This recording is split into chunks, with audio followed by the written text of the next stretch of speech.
ॐ श्री गणेशाय नमः। अथ श्री संकटमोचन हनुमानाष्टकम्। ततः स तुलसीदासः सस्मार रघुनन्दनं हनुमन्तं तत्पुरस्तात् तुष्टाव भक्तरक्षणां।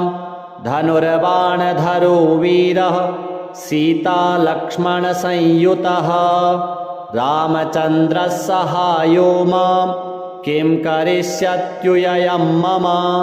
ॐ हनुमान् अञ्जनीसूनो वायुपुत्रो महाबलः महालाङ्गूलनिक्षेपैर्निहताखिलराक्षसाः। श्रीरामहृदयानन्द विपत्तौ शरणं तव। लक्ष्मणे निहिते भूमौ नीत्वा द्रोणाचलं युतां। यया जीवितवानाद्य ता शक्तिं प्रकटीं कुरु। येन लङ्केश्वरो वीरो निःशङ्कः विजितस्त्वया। दुर्निरीक्ष्योऽपि देवानि तद्बलं दर्शयाधुना। यया लङ्कां प्रविश्य त्वं ज्ञातवान् जानकी स्वयं। रावणान्तःपुरेत्युग्रे तां बुद्धिं प्रकटीकुरु। रुद्रावतार भक्तार्ति विमोचन महाभुज। कपिराज प्रसन्नस्त्वं शरणं तव रक्ष माम्। इत्यष्टकं हनुमतः यः पठेत् श्रद्धयान्वितः सर्वकष्टविनिर्मुक्तो लभते वाञ्छितफलम्। ग्रहभूतार्दिते घोरे रणे राजभयेऽथवा। त्रिवारं पठेन्नाच्छीघ्रं नरो मुच्येत सङ्कटात्। श्रीहनुमद्देवार्पणमस्तु। ततः स तुलसीदासः सस्मार रघुनन्दनं हनुमन्तं तत्पुरस्तात् तुष्टाव भक्तरक्षणां। धनुर्बाणधरो वीरः सीतालक्ष्मणसंयुतः रामचन्द्रः सहायो मां किं करिष्यत्युयं मम। ॐ हनुमान् अञ्जनीसूनो वायुपुत्रो महाबलः महालाङ्गूलनिक्षेपैर्निहताखिलराक्षसाः। श्रीरामहृदयानन्द विपत्तौ शरणं तव। लक्ष्मणे निहिते भूमौ नीत्वा द्रोणाचलं युतां। यया जीवितवानाद्य ता शक्तिं प्रकटीं कुरु। येन लङ्केश्वरो वीरो निःशङ्कः विजितस्त्वया। दुर्निरीक्ष्योऽपि देवानि तद्बलं दर्शयाधुना। यया लङ्कां प्रविश्य त्वं ज्ञातवान् जानकी स्वयं। रावणान्तःपुरेत्युग्रे तां बुद्धिं प्रकटीकुरु। रुद्रावतार भक्तार्ति विमोचन महाभुज। कपिराज प्रसन्नस्त्वं शरणं तव रक्ष माम्।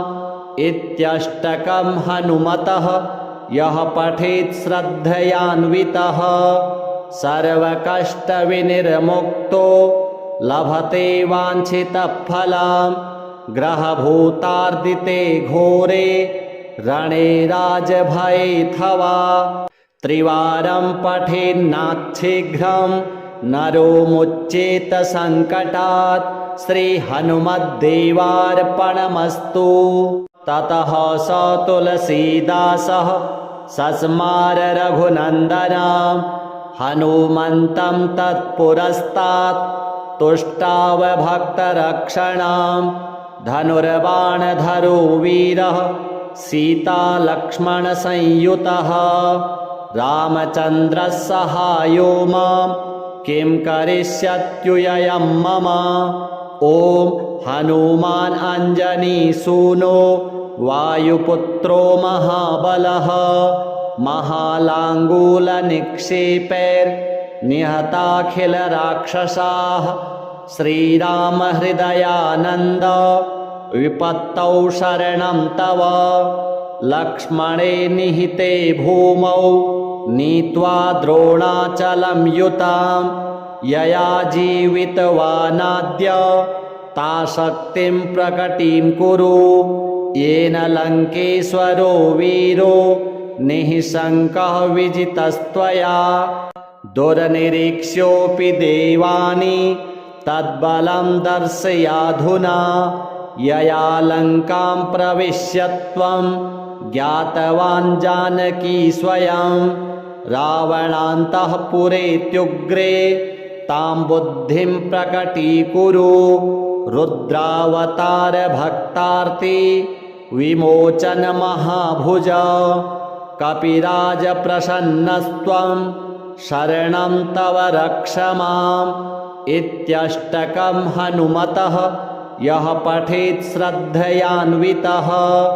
सर्वकष्टविनिर्मुक्तो लभते वाञ्छितफलं ग्रहभूतार्दिते घोरे रणे राजभयेऽथवा त्रिवारं पठेन्नाच्छीघ्रं नरो मुच्येत सङ्कटात् श्रीहनुमद्देवार्पणमस्तु।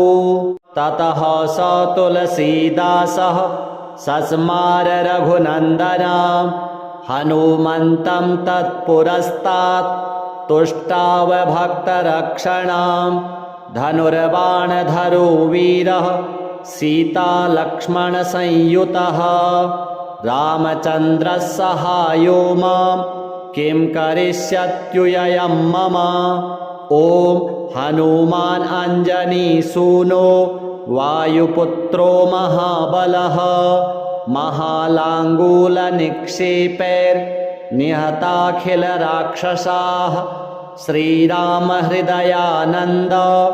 विपत्तौ शरणं तव लक्ष्मणे निहिते भूमौ नीत्वा द्रोणाचलं युतां यया जीवितवानाद्य ता शक्तिं प्रकटीं कुरु येन लङ्केश्वरो वीरो निःशङ्कः विजितस्त्वया दुर्निरीक्ष्योऽपि देवानि तद्बलं दर्शयाधुना यया लङ्कां प्रविश्य त्वं ज्ञातवान् जानकी स्वयं रावणान्तःपुरेत्युग्रे तां बुद्धिं प्रकटीकुरु रुद्रावतारभक्तार्ति विमोचनमहाभुज कपिराजप्रसन्नस्त्वं शरणं तव रक्ष माम् इत्यष्टकं हनुमतः यः पठेत् श्रद्धयान्वितः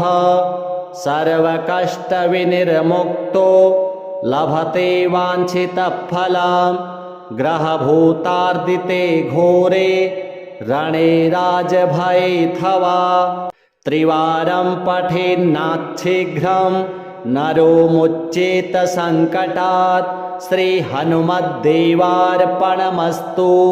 ततः स तुलसीदासः सस्मार रघुनन्दनं हनुमन्तं तत्पुरस्तात् तुष्टाव भक्तरक्षणां धनुर्बाणधरो वीरः सीतालक्ष्मणसंयुतः रामचन्द्रः सहायो मां किं करिष्यत्युयं मम ॐ हनुमान् अञ्जनीसूनो वायुपुत्रो महाबलः महालाङ्गूलनिक्षेपैर्निहताखिलराक्षसाः श्रीरामहृदयानन्द विपत्तौ शरणं तव लक्ष्मणे निहिते भूमौ नीत्वा द्रोणाचलं युतां यया जीवितवानाद्य ता शक्तिं प्रकटीं कुरु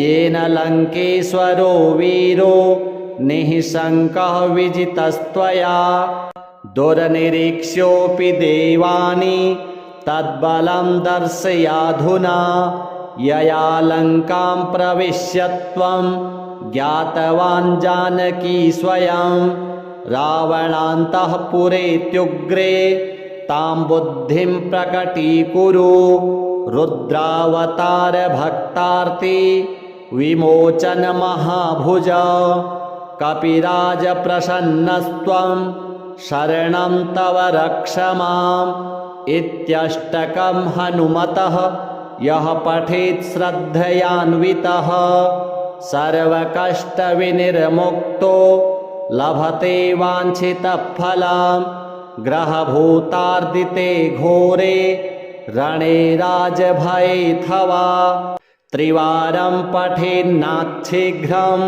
नरो मुच्येत सङ्कटात् श्रीहनुमद्देवार्पणमस्तु। ततः स तुलसीदासः सस्मार रघुनन्दनं हनुमन्तं तत्पुरस्तात् तुष्टाव भक्तरक्षणां धनुर्बाणधरो वीरः सीतालक्ष्मणसंयुतः रामचन्द्रः सहायो मां किं करिष्यत्युयं मम ॐ हनुमान् अञ्जनीसूनो वायुपुत्रो महाबलः महालाङ्गूलनिक्षेपैर्निहताखिलराक्षसाः श्रीरामहृदयानन्द विपत्तौ शरणं तव लक्ष्मणे निहिते भूमौ नीत्वा द्रोणाचलं युतां यया जीवितवानाद्य ता शक्तिं प्रकटीं कुरु येन लङ्केश्वरो वीरो निःशङ्कः विजितस्त्वया दुर्निरीक्ष्योऽपि देवानि तद्बलं दर्शयाधुना यया लङ्कां प्रविश्य त्वं ज्ञातवान् जानकी स्वयं रावणान्तःपुरेत्युग्रे तां बुद्धिं प्रकटीकुरु रुद्रावतार भक्तार्ति विमोचन महाभुज कपिराज प्रसन्नस्त्वं शरणं तव रक्ष माम् इत्यष्टकं हनुमतः यः पठेत् श्रद्धयान्वितः सर्वकष्टविनिर्मुक्तो लभते वाञ्छितफलं ग्रहभूतार्दिते घोरे रणे राजभयेऽथवा त्रिवारं पठेन्नाच्छीघ्रं नरो मुच्येत सङ्कटात् श्रीहनुमद्देवार्पणमस्तु। ततः स तुलसीदासः सस्मार रघुनन्दनं हनुमन्तं तत्पुरस्तात् तुष्टाव भक्तरक्षणां धनुर्बाणधरो वीरः सीतालक्ष्मणसंयुतः रामचन्द्रः सहायो मां किं करिष्यत्युयं मम ॐ हनुमान् अञ्जनीसूनो वायुपुत्रो महाबलः महालाङ्गूलनिक्षेपैर्निहताखिलराक्षसाः श्रीरामहृदयानन्द विपत्तौ शरणं तव लक्ष्मणे निहिते भूमौ नीत्वा द्रोणाचलं युतां यया जीवितवानाद्य ता शक्तिं प्रकटीं कुरु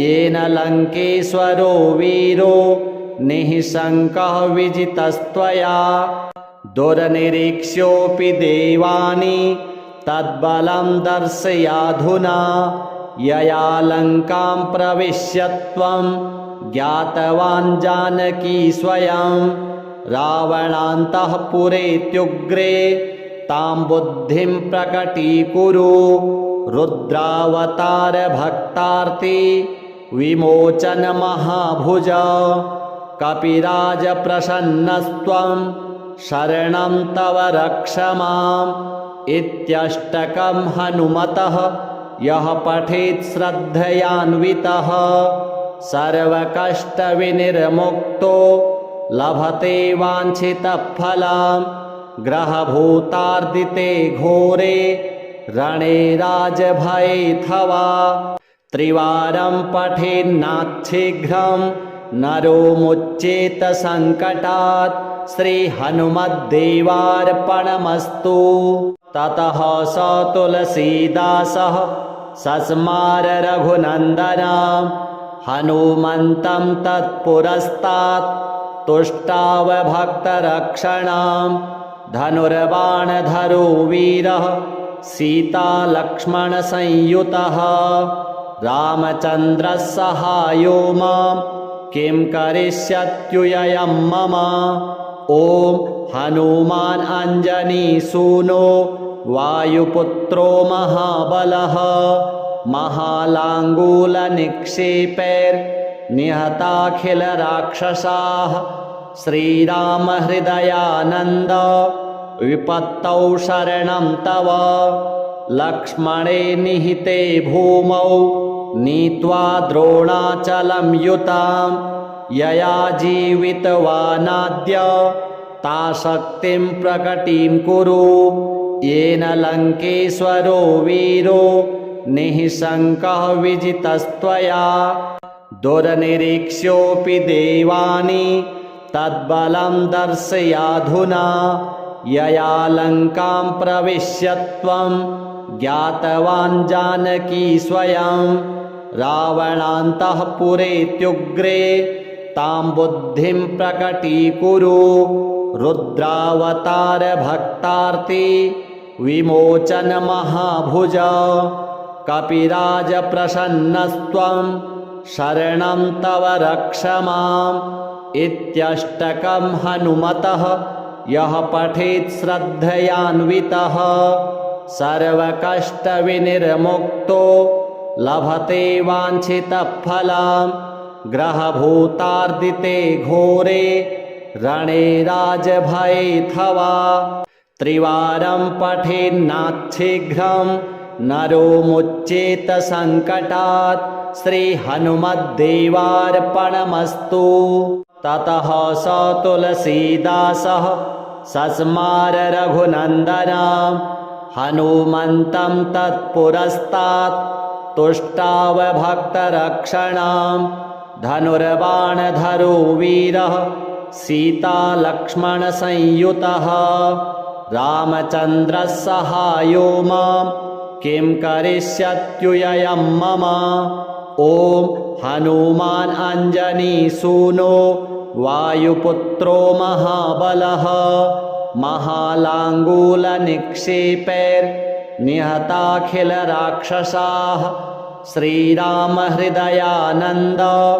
विपत्तौ शरणं तव लक्ष्मणे निहिते भूमौ नीत्वा द्रोणाचलं युतां यया जीवितवानाद्य ता शक्तिं प्रकटीं कुरु येन लङ्केश्वरो वीरो निःशङ्कः विजितस्त्वया दुर्निरीक्ष्योऽपि देवानि तद्बलं दर्शयाधुना यया लङ्कां प्रविश्य त्वं ज्ञातवान् जानकी स्वयं रावणान्तःपुरेत्युग्रे तां बुद्धिं प्रकटीकुरु रुद्रावतार भक्तार्ति विमोचन महाभुज कपिराज प्रसन्नस्त्वं शरणं तव रक्ष माम् इत्यष्टकं हनुमतः यः पठेत् श्रद्धयान्वितः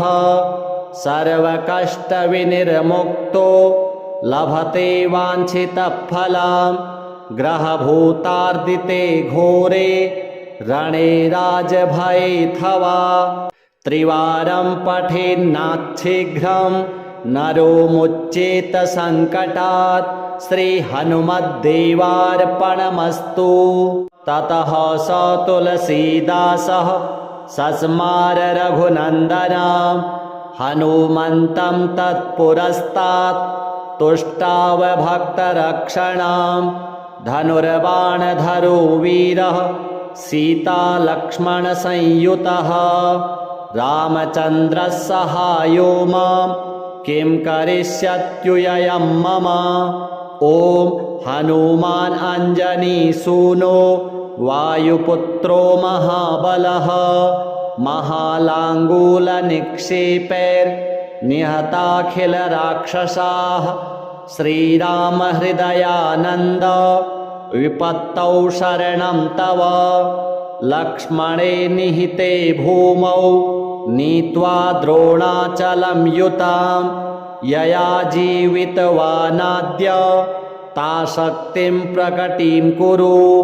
येन लङ्केश्वरो वीरो निःशङ्कः विजितस्त्वया। दुर्निरीक्ष्योऽपि देवानि तद्बलं दर्शयाधुना। यया लङ्कां प्रविश्य त्वं ज्ञातवान् जानकी स्वयं। रावणान्तःपुरेत्युग्रे तां बुद्धिं प्रकटीकुरु। रुद्रावतारभक्तार्ति विमोचनमहाभुज।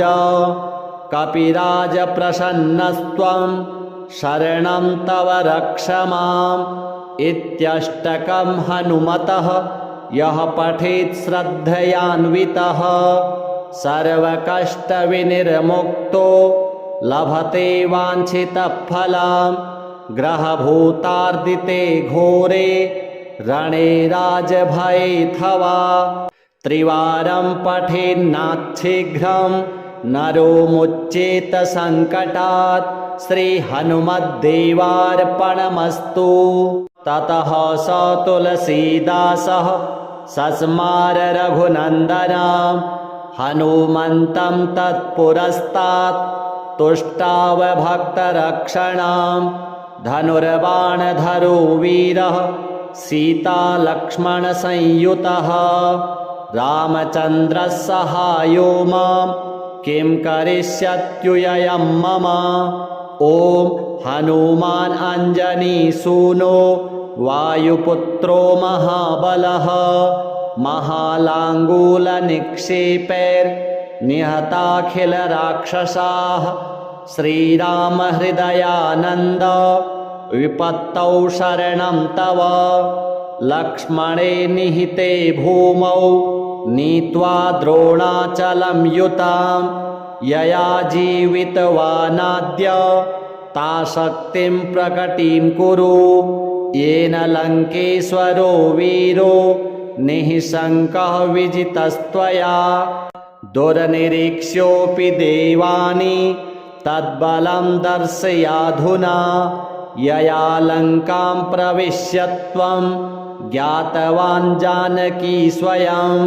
रावणान्तःपुरेत्युग्रे तां बुद्धिं प्रकटीकुरु। रुद्रावतारभक्तार्ति विमोचनमहाभुज। कपिराजप्रसन्नस्त्वं शरणं तव रक्ष माम्। इत्यष्टकं हनुमतः यः पठेत् श्रद्धयान्वितः सर्वकष्टविनिर्मुक्तो लभते वाञ्छितफलम्। ग्रहभूतार्दिते घोरे रणे राजभयेऽथवा। त्रिवारं पठेन्नाच्छीघ्रं नरो मुच्येत सङ्कटात्। श्रीहनुमद्देवार्पणमस्तु। ततः स तुलसीदासः सस्मार रघुनन्दनं हनुमन्तं तत्पुरस्तात् तुष्टाव भक्तरक्षणां। धनुर्बाणधरो वीरः सीतालक्ष्मणसंयुतः रामचन्द्रः सहायो मां किं करिष्यत्युययं मम।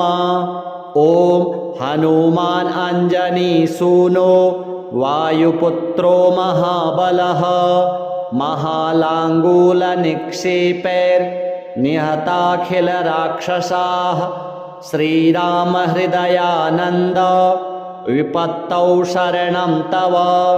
लक्ष्मणे निहिते भूमौ नीत्वा द्रोणाचलं युतां यया जीवितवानाद्य ताशक्तिं प्रकटीं कुरु।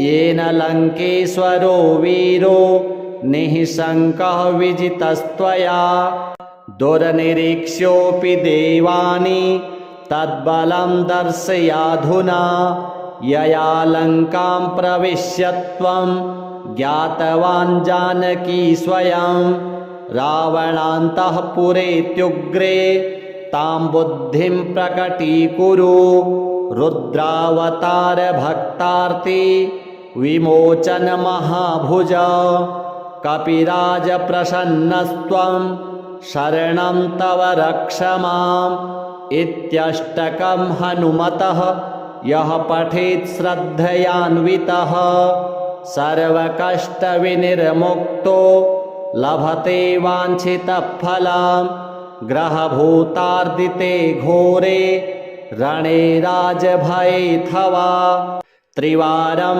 पठेन्नाच्छीघ्रं नरो मुच्येत सङ्कटात् श्रीहनुमद्देवार्पणमस्तु।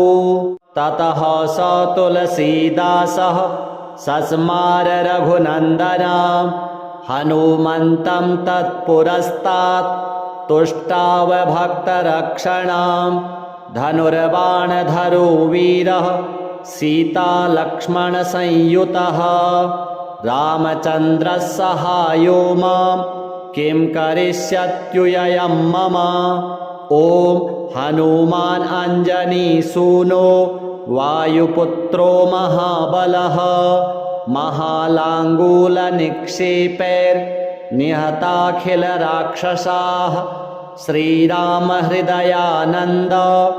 विपत्तौ शरणं तव लक्ष्मणे निहिते भूमौ नीत्वा द्रोणाचलं युतां यया जीवितवानाद्य ता शक्तिं प्रकटीं कुरु येन लङ्केश्वरो वीरो निःशङ्कः विजितस्त्वया दुर्निरीक्ष्योऽपि देवानि तद्बलं दर्शयाधुना यया लङ्कां प्रविश्य त्वं ज्ञातवान् जानकी स्वयं रावणान्तःपुरेत्युग्रे तां बुद्धिं प्रकटीकुरु रुद्रावतार भक्तार्ति विमोचन महाभुज कपिराज प्रसन्नस्त्वं शरणं तव रक्ष माम् इत्यष्टकं हनुमतः यः पठेत् श्रद्धयान्वितः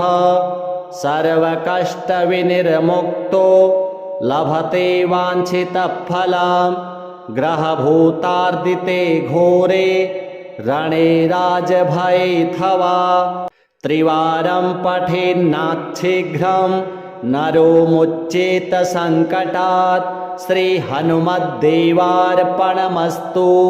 ततः स तुलसीदासः सस्मार रघुनन्दनं हनुमन्तं तत्पुरस्तात् तुष्टाव भक्तरक्षणां धनुर्बाणधरो वीरः सीतालक्ष्मणसंयुतः रामचन्द्रः सहायो मां किं करिष्यत्युयं मम ॐ हनुमान् अञ्जनीसूनो वायुपुत्रो महाबलः महालाङ्गूलनिक्षेपैर्निहताखिलराक्षसाः श्रीरामहृदयानन्द विपत्तौ शरणं तव लक्ष्मणे निहिते भूमौ नीत्वा द्रोणाचलं युतां यया जीवितवानाद्य ता शक्तिं प्रकटीं कुरु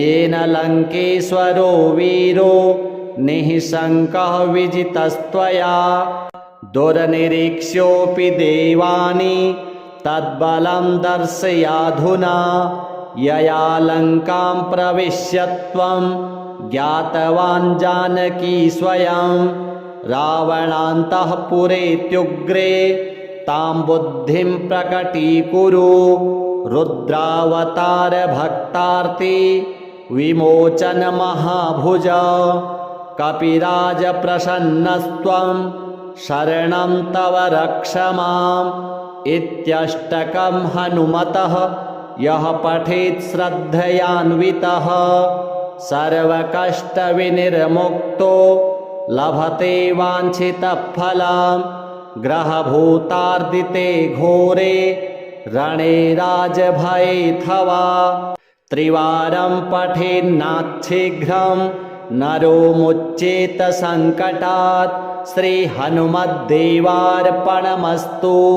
ततः स तुलसीदासः सस्मार रघुनन्दनं हनुमन्तं तत्पुरस्तात् तुष्टाव भक्तरक्षणां धनुर्बाणधरो वीरः सीतालक्ष्मणसंयुतः रामचन्द्रः सहायो मां किं करिष्यत्युयं मम।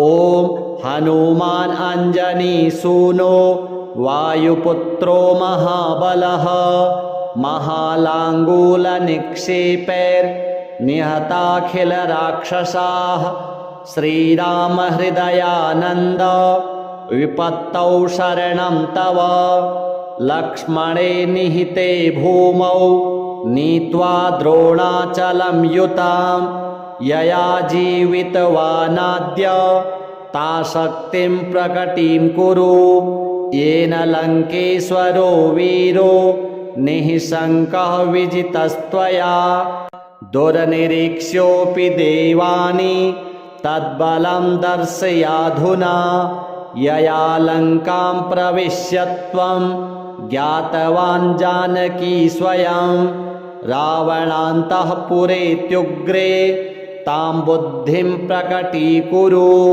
रुद्रावतार भक्तार्ति विमोचन महाभुज कपिराज प्रसन्नस्त्वं शरणं तव रक्ष माम् इत्यष्टकं हनुमतः यः पठेत् श्रद्धयान्वितः सर्वकष्टविनिर्मुक्तो लभते वाञ्छितफलम् ग्रहभूतार्दिते घोरे रणे राजभयेऽथवा त्रिवारं पठेन्नाच्छीघ्रं नरो मुच्येत सङ्कटात् श्रीहनुमद्देवार्पणमस्तु।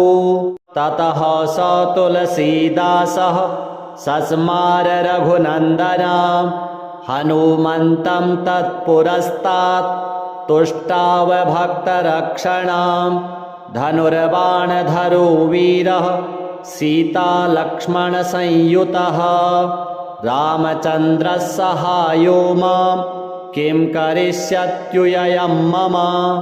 ॐ हनुमान् अञ्जनीसूनो वायुपुत्रो महाबलः महालाङ्गूलनिक्षेपैर्निहताखिलराक्षसाः श्रीरामहृदयानन्द विपत्तौ शरणं तव लक्ष्मणे निहिते भूमौ नीत्वा द्रोणाचलं युतां यया जीवितवानाद्य ता शक्तिं प्रकटीं कुरु येन लङ्केश्वरो वीरो निःशङ्कः विजितस्त्वया दुर्निरीक्ष्योऽपि देवानि तद्बलं दर्शयाधुना यया लङ्कां प्रविश्य त्वं ज्ञातवान् जानकी स्वयं रावणान्तःपुरेत्युग्रे तां बुद्धिं प्रकटीकुरु रुद्रावतार भक्तार्ति विमोचन महाभुज कपिराज प्रसन्नस्त्वं शरणं तव रक्ष माम् इत्यष्टकं हनुमतः यः पठेत् श्रद्धयान्वितः सर्वकष्टविनिर्मुक्तो लभते वाञ्छितफलम् ग्रहभूतार्दिते घोरे रणे राजभयेऽथवा त्रिवारं पठेन्नाच्छीघ्रं नरो मुच्येत सङ्कटात् श्रीहनुमद्देवार्पणमस्तु। ततः स तुलसीदासः सस्मार रघुनन्दनं हनुमन्तं तत्पुरस्तात् तुष्टाव भक्तरक्षणां धनुर्बाणधरो वीरः सीतालक्ष्मणसंयुतः रामचन्द्रः सहायो मां किं करिष्यत्युयं मम ॐ हनुमान् अञ्जनीसूनो वायुपुत्रो महाबलः महालाङ्गूलनिक्षेपैर्निहताखिलराक्षसाः श्रीरामहृदयानन्द विपत्तौ शरणं तव लक्ष्मणे निहिते भूमौ नीत्वा द्रोणाचलं युतां यया जीवितवानाद्य ता शक्तिं प्रकटीं कुरु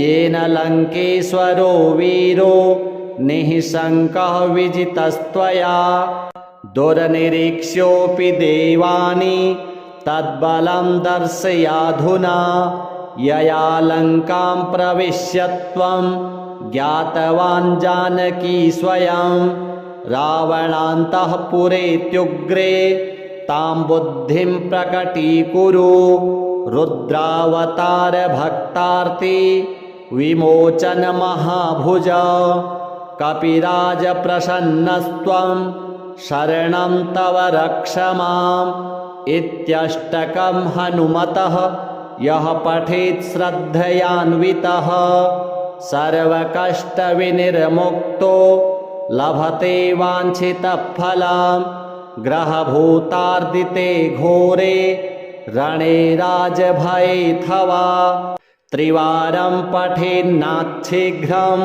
नरो मुच्येत सङ्कटात् श्रीहनुमद्देवार्पणमस्तु ततः स तुलसीदासः सस्मार रघुनन्दनं हनुमन्तं तत्पुरस्तात् तुष्टावभक्तरक्षणां धनुर्बाणधरो वीरः सीतालक्ष्मणसंयुतः रामचन्द्रः सहायो मां किं करिष्यत्युयं मम ॐ हनुमान् अञ्जनीसूनो वायुपुत्रो महाबलः महालाङ्गूलनिक्षेपैर्निहताखिलराक्षसाः श्रीरामहृदयानन्द विपत्तौ शरणं तव लक्ष्मणे निहिते भूमौ नीत्वा द्रोणाचलं युतां यया जीवितवानाद्य ता शक्तिं प्रकटीं कुरु येन लङ्केश्वरो वीरो निःशङ्कः विजितस्त्वया दुर्निरीक्ष्योऽपि देवानि तद्बलं दर्शयाधुना यया लङ्कां प्रविश्य त्वं ज्ञातवान् जानकी स्वयं रावणान्तःपुरेत्युग्रे तां बुद्धिं प्रकटीकुरु रुद्रावतारभक्तार्ति विमोचनमहाभुज कपिराजप्रसन्नस्त्वं शरणं तव रक्ष माम् इत्यष्टकं हनुमतः यः पठेत् श्रद्धयान्वितः सर्वकष्टविनिर्मुक्तो लभते वाञ्छितफलं ग्रहभूतार्दिते घोरे रणे राजभयेऽथवा त्रिवारं पठेन्नाच्छीघ्रं नरो मुच्येत सङ्कटात् श्रीहनुमद्देवार्पणमस्तु ततः स तुलसीदासः सस्मार रघुनन्दनं हनुमन्तं तत्पुरस्तात् तुष्टावभक्तरक्षणां धनुर्बाणधरो वीरः सीतालक्ष्मणसंयुतः रामचन्द्रः सहायो मां किं करिष्यत्युयं मम ॐ हनुमान् अञ्जनीसूनो वायुपुत्रो महाबलः महालाङ्गूलनिक्षेपैर्निहताखिलराक्षसाः श्रीरामहृदयानन्द विपत्तौ शरणं तव लक्ष्मणे निहिते भूमौ नीत्वा द्रोणाचलं युतां यया जीवितवानाद्य ता शक्तिं प्रकटीं कुरु येन लङ्केश्वरो वीरो निःशङ्कः विजितस्त्वया दुर्निरीक्ष्योऽपि देवानि तद्बलं दर्शयाधुना यया लङ्कां प्रविश्य त्वं ज्ञातवान् जानकी स्वयं रावणान्तःपुरेत्युग्रे तां बुद्धिं प्रकटीकुरु रुद्रावतारभक्तार्ति विमोचनमहाभुज कपिराजप्रसन्नस्त्वं शरणं तव रक्ष माम् इत्यष्टकं हनुमतः यः पठेत् श्रद्धयान्वितः सर्वकष्टविनिर्मुक्तो लभते वाञ्छितफलं ग्रहभूतार्दिते घोरे रणे राजभयेऽथवा त्रिवारं पठेन्नाच्छीघ्रं नरो मुच्येत सङ्कटात् श्रीहनुमद्देवार्पणमस्तु।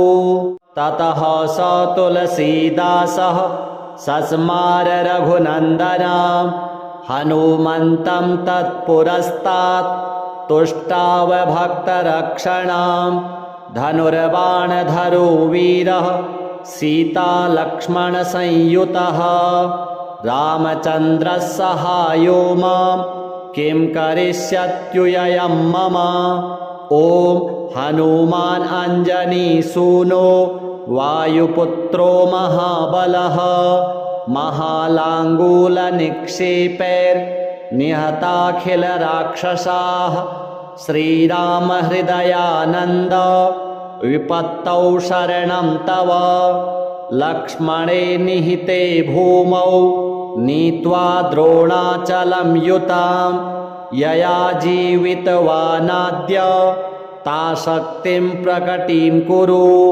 येन लङ्केश्वरो वीरो निःशङ्कः विजितस्त्वया दुर्निरीक्ष्योऽपि देवानि तद्बलं दर्शयाधुना यया लङ्कां प्रविश्य त्वं ज्ञातवान् जानकी स्वयं रावणान्तःपुरेत्युग्रे तां बुद्धिं प्रकटीकुरु रुद्रावतारभक्तार्ति विमोचनमहाभुज कपिराजप्रसन्नस्त्वं शरणं तव रक्ष माम् इत्यष्टकं हनुमतः यः पठेत् श्रद्धयान्वितः सर्वकष्टविनिर्मुक्तो लभते वाञ्छितफलं ग्रहभूतार्दिते घोरे रणे राजभयेऽथवा त्रिवारं पठेन्नाच्छीघ्रं नरो मुच्येत सङ्कटात् श्रीहनुमद्देवार्पणमस्तु। ततः स तुलसीदासः सस्मार रघुनन्दनं हनुमन्तं तत्पुरस्तात् तुष्टाव भक्तरक्षणां धनुर्बाणधरो वीरः सीतालक्ष्मणसंयुतः रामचन्द्रः सहायो मां किं करिष्यत्युयं मम ॐ हनुमान् अञ्जनीसूनो वायुपुत्रो महाबलः महालाङ्गूलनिक्षेपैर्निहताखिलराक्षसाः श्रीरामहृदयानन्द विपत्तौ शरणं तव लक्ष्मणे निहिते भूमौ नीत्वा द्रोणाचलं युतां यया जीवितवानाद्य ता शक्तिं प्रकटीं कुरु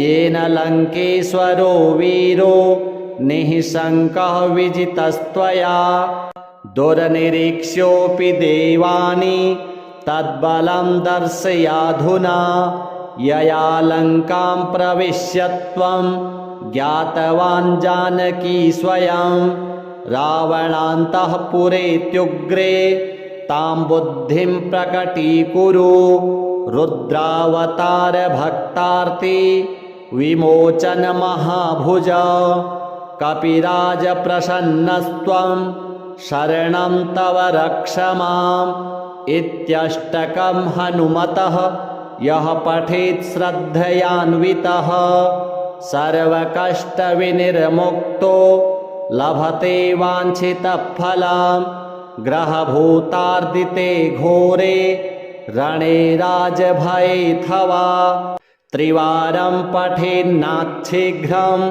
नरो मुच्येत सङ्कटात् श्रीहनुमद्देवार्पणमस्तु।